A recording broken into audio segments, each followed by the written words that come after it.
maybe it would be fun to kind of do a winter one because they've done two.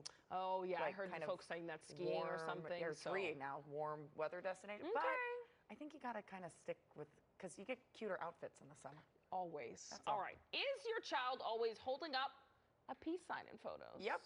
The hand gesture has become a go-to pose for Gen Z and Gen Alpha. I can tell you that for a fact. Okay. But why? One possible answer is the rising influence of Japanese pop culture. That makes sense. Vox reports the gesture first started spreading in Japan in the 1970s, but today it often shows up in anime shows. Another reason could be kids just don't know what to do in photos. Right. It's a safety move. And look how precious she is. I mean, that's why you said you do it. I do it all the time. At least one child told Vox the pose feels more natural when instead of leaving their arms to their sides. I'm just really surprised that this is a them thing.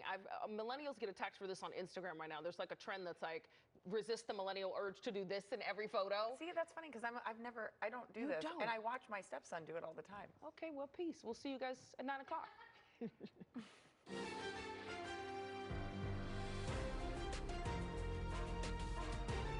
This is Kcal News Mornings. Right now at 9, 405 drivers listen up. Part of the highway is shutting down today. We've got what you need to know to try to avoid a traffic nightmare.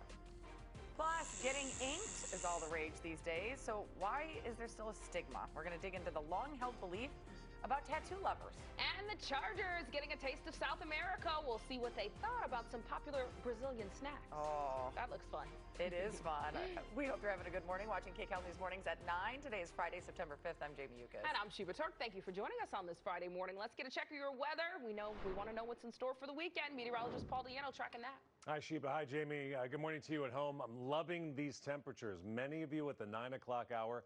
Not even 70 degrees yet. Santa Ana 69 degrees, LA 69, Pasadena 69 degrees, and Malibu 66. We're cooler because we had cloud cover. Past tense now over downtown Los Angeles, where we have mostly sunny skies, but the low cloud cover did push even into our inland valleys. It is still there in Long Beach, where we are mostly cloudy, and the view from Blue Ridge Mountain shows the cloud cover leaving portions of the Inland Empire, but temperatures are trending downward. So the cool down continues. That tops our next weather headlines. That said, the afternoon will still be warmer than average. Both weekend days are going to be winter's weekend weather-wise. Saturday and Sunday, both pleasant to get outside. Next week, huge cool down is on the way. Anaheim today, mostly sunny skies, highs in the low to mid 80s. Very comfortable at 3 o'clock in the afternoon. 84 degrees, and your forecast for today, 98 for our valleys, 96 for the Inland Empire, only 88 for the metro area, and 75 at our beaches. Morning clouds will be gone by this afternoon, and temperature still above average, but getting more pleasant. We'll have the weekend forecast coming up. Traffic with Kalina right now. Good morning. Hi, good morning. So rinse and repeat for me. I still have this freeway closure, northbound side of the 215 at University Parkway. Been here since 4 o'clock this morning. It's a crash and a fuel spill. SIG alert has been issued. Next traffic alert 2. Give yourself plenty of extra time to just navigate around this. You can see no cars going through the Caltrans camera.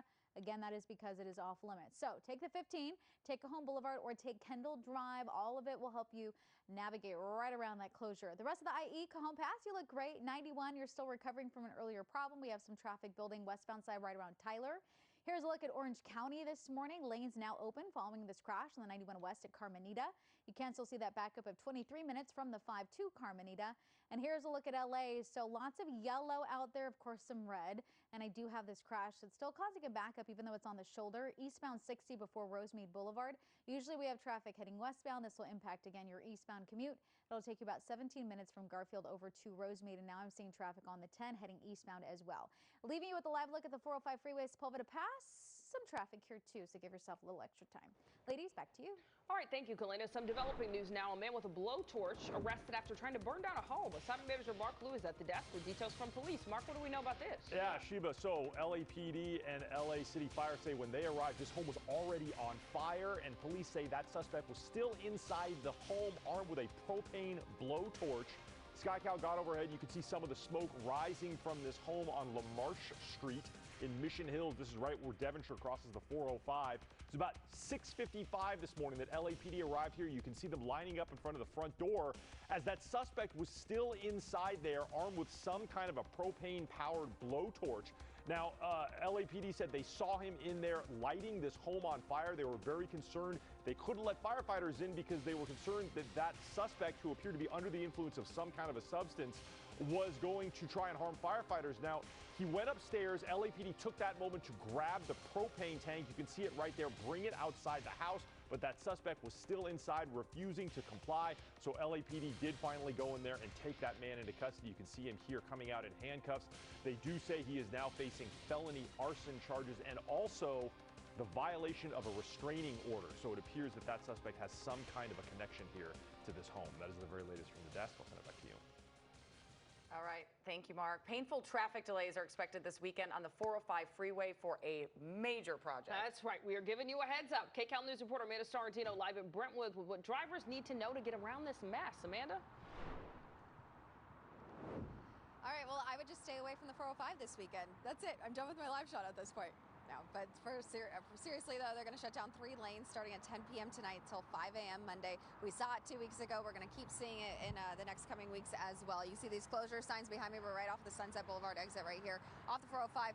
It's letting you know that closure is going to start tonight through Monday. 405 looks great right now, so enjoy it while you can because everything's going to change in a couple of hours. All right, take a look at this video right here to get an idea of what we're talking about. The closures are part of Caltrans's $143.7 million pavement rehabilitation project, designed to improve safety and extend the life of the road, but in the short term, drivers better brace for delays. Ramps won't be spared either. Sunset, Sepulveda, and Wilshire on and off ramps will be closed, along with the Santa Monica Boulevard on-ramp.